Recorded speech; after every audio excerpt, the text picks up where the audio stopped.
पहले तो I thank to medical service center and the whole family of medical service center. The moment they heard that news that the Uttar Pradesh government has terminated me, on 10th of November itself, 11th they did in Kolkata, 12th they did in Odisha, 13th they did in Karnataka, and today we are in Delhi.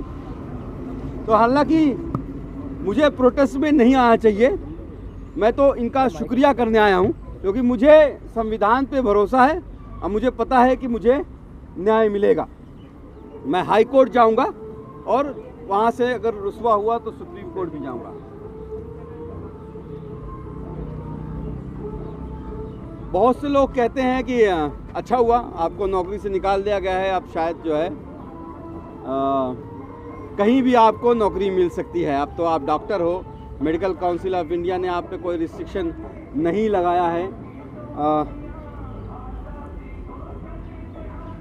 तो आपके लिए तो ये मेरे ख्याल से relief का होगा। और बहुत से लोगों ने जब उनको न्यूज़ मिली तो मुबारकबाद और कॉन्ग्रेचुलेशन का भी मैसेज भेजा। ये मेरी नौकरी की लड़ाई नहीं लड़ रहा हूँ 4 साल में। कभी भी अगर ऐसा होता तो छोड़ के जाके कहीं भी, यहाँ दिल्ली में भी 2.5-3 लाख रुपया पा सकता था। पीडियाट्रिशियन हूँ, एमडी पीडियाट्रिक्स हूँ, 10 साल का आईसीयू का एक्सपीरियंस है। आपको अगर याद होगा, जब सितंबर में मुझे क्लीन चिट मिली थी तो 3 मांगे मैंने रखी थी। ये जो जद्दोजहद है, स्ट्रगल है, वो 3 ही मांगों के आसपास घूम रही है। पहली मांग है, मुझे मेरी नौकरी वापस दो विद ड्यू रिस्पेक्ट। ये निकाला है, और ये कहते हुए निकाला है कि मेडिकल निग्लिजेंस इन्होंने किया था, करप्शन किया था। हालांकि कोई अभी मुझे फॉर्मल लेटर नहीं मिला है, ये जो इन्होंने मीडिया कॉन्फ्रेंस किया उसमें बोला है।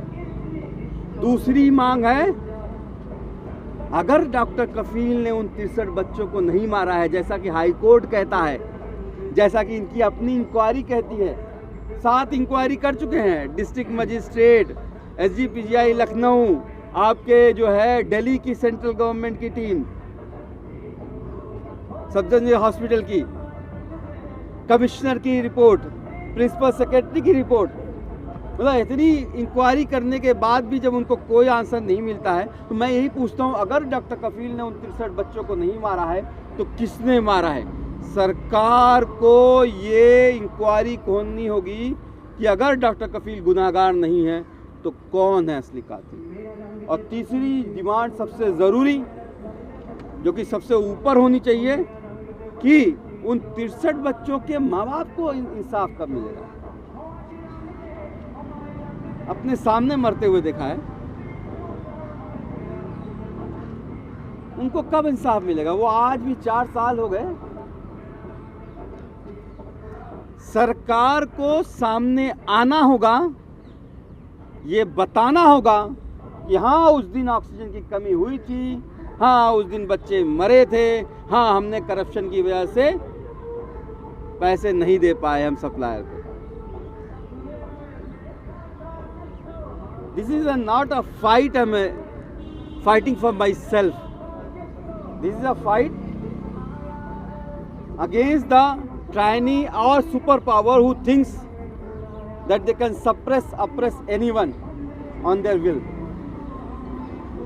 4 साल हो गए हैं, फाइनेंशियली तोड़ दिया है, फैमिली को अलग कर दिया है, घर बार छोड़ दिया है, लेकिन ये जद्दोजहद चला रहे हैं। मेरे भाई को वहाँ गोली मारी गई थी जहाँ पे चीफ मिनिस्टर जी खुद मौजूद थे, 500 मीटर की दूरी पे। आज जो है, आज तक कोई इंक्वायरी नहीं हुई है, कोई गिरफ्तारी नहीं हुई है। कुछ पेपर्स आपके सामने दिखाना चाहूँगा कि क्यों उनको लगता है, समझते हैं कि क्यों योगी जी आप ही के पीछे पड़े हुए हैं। तो सबसे पहले तो ये पेपर है, इस पे डेट देखो क्या पड़ी हुई है। ये 8 अगस्त 2017 की डेट पड़ी है। कब की?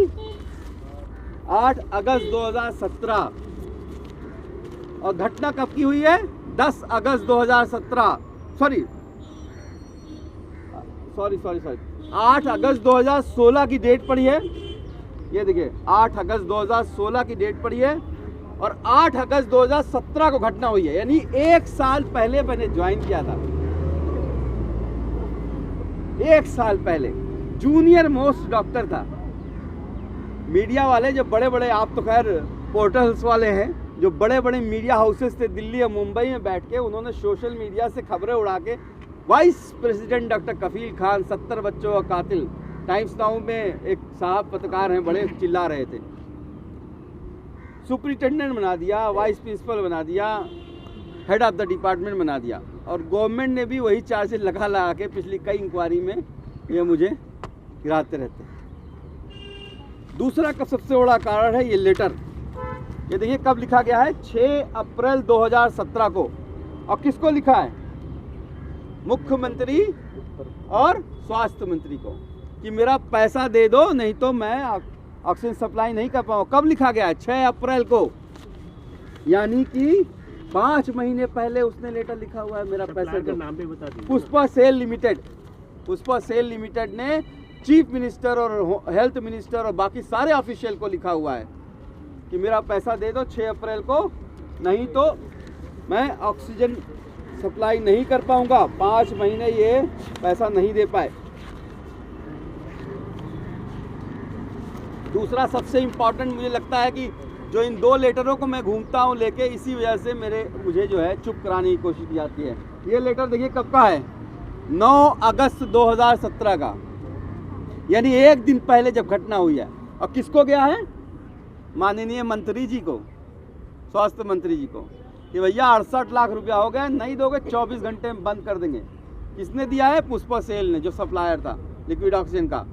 अब आप ये सोचिए 9 ही तारीख को योगी जी वहाँ आए थे गोरखपुर में भी, और ये पुष्पा सेल ने साफ कहा है कि मैंने ये पत्र स्वास्थ्य मंत्री उस वक्त के आशुतोष टंडन के हाथ में दिया था,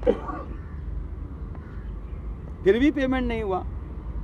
63 बच्चे थे, गरीब के थे, मर गए, क्या फर्क पड़ता है, गरीब के बच्चे तो मरते रहते हैं। पर आपको बता दूं, सिर्फ बच्चे नहीं मरे थे, ये ऑक्सीजन ये जो है प्लांट है पूरे बीआरडी मेडिकल कॉलेज का। जब लिक्विड ऑक्सीजन टैंक बहुत बड़ा होता है और जब वो ख़त्म हुआ तो पूरे हॉस्पिटल में ऑक्सीजन नहीं थी, 18 एडल्ट भी मर गए थे। उनकी कौन जांच करेगा? 168 डॉक्टर हैं, 2000 से ज़्यादा एम्प्लॉई हैं, 4 साल के बाद एक ही डॉक्टर कल्प्रिट है।